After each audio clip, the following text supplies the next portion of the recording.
Hello po sa bawat isa. Sa video na to ay ako po ay magbabahagi ng isang devotion na mababasa natin sa 1:21 verses 20 to 22. Basahin po natin. Lumingon si Pedro at nakita niyang sumusunod ang alagad na minamahal ni Jesus.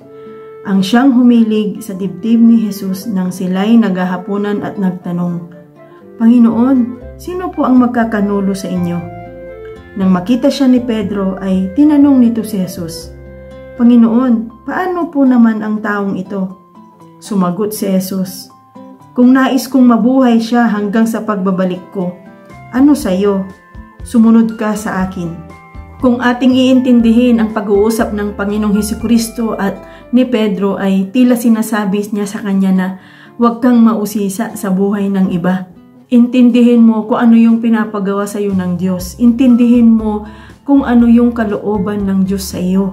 At yun ang gawin mo. In short, mind your own business. Nakikita mo ba ang sarili mo kay Pedro? Maaring minsan ay nagtatanong ka rin na kung bakit siya ganito, bakit ako wala, siya mayroon, bakit siya ay pinagpapala, ako ay parang kinaligtaan na.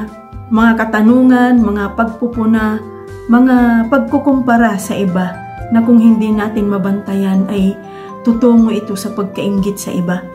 Minsan nakikita natin kung ano yung kawalan natin or yung wala tayo sa iba. Nakikita natin na parang mas okay yung kalagayan nila kaysa sa atin. Parang mas pinagpapala sila kaysa sa atin.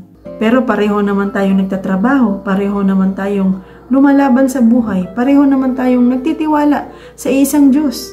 Sa tingin ba natin ay mayroong pinapaboran ang Diyos? Sa tingin ba natin ay mayroong pinagpapala ang Diyos at tayo ay nakakaligtaan? Hindi. Dahil kung ganon ang Diyos, ibig sabihin ay hindi siya totoo sa kanyang mga pangako, hindi siya tapat at hindi siya mapagkakatiwalaan. Kapag nakakaramdam na tayo ng ganito, kung mayroon na tayong mga pag-iisip na ganito ay balik tayo lagi sa kung sino ba ang Diyos, ano ba ang kanyang karakter. Dahil ang kanyang karakter ay hindi yun nababago. Kahit anong nangyayari sa atin, kahit na anong sitwasyon ang ating kinakaharap, nananatiling dakila, makapangyarihan, mabuti, mapagkakatiwalaan at tapat sa kanyang pangako ang Diyos. Kaya sinabi ng Panginoong Hesus kay Pedro sa verse 22 na, ano sa'yo? Sumunod ka sa akin. Kung ano man ang ginagawa ng Diyos sa buhay ng ibang tao ay labas na tayo dun. Huwag na natin pang usisain pa dahil iba't iba ang pagtugon ng Diyos sa mga sitwasyon ng tao. Iba-iba ang paraan o pakikitungo ng Diyos sa bawat isa sa atin. Kaya marapat lamang na huwag na tayong magtanong or mag-question na may halong pagpupuna dahil ito'y maaaring pagmulan ng inggit. Ika nga, mind your own business. Hindi ito sinabi ng Panginoon kay Pedro upang ipahiya siya. Ngunit out of love, sinabi niya ito upang si Pedro ay hindi magkaroon ng inggit kay Juan or sa iba pang mga disipulo. Upang hindi rin siya makaramdam ng pagtatampo sa Diyos sa paraan ng pakikitungo niya sa kanyang mga disipulo. Dahil ang lahat ay pare-pareho niyang minamahal at pinapahalagahan. Anong aral ang maaari nating matutunan dito? Anong prinsipyo ng salita ng Diyos ang pwede nating i-apply sa ating buhay?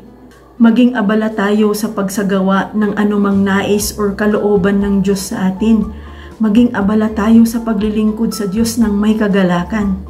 Ang ating tungkulin ay paano ba natin mabibigyan ng kaluwalhatian at kaluguran ang Diyos sa ating buhay, anuman yung ating ginagawa. Ano man ang ating propesyon, ano man yung ating sitwasyon or estado sa buhay ay mag-focus tayo kung ano ba yung kalooban ng Diyos para sa atin. Naway kapulutan natin ito ng magandang aral at prinsipyo sa buhay.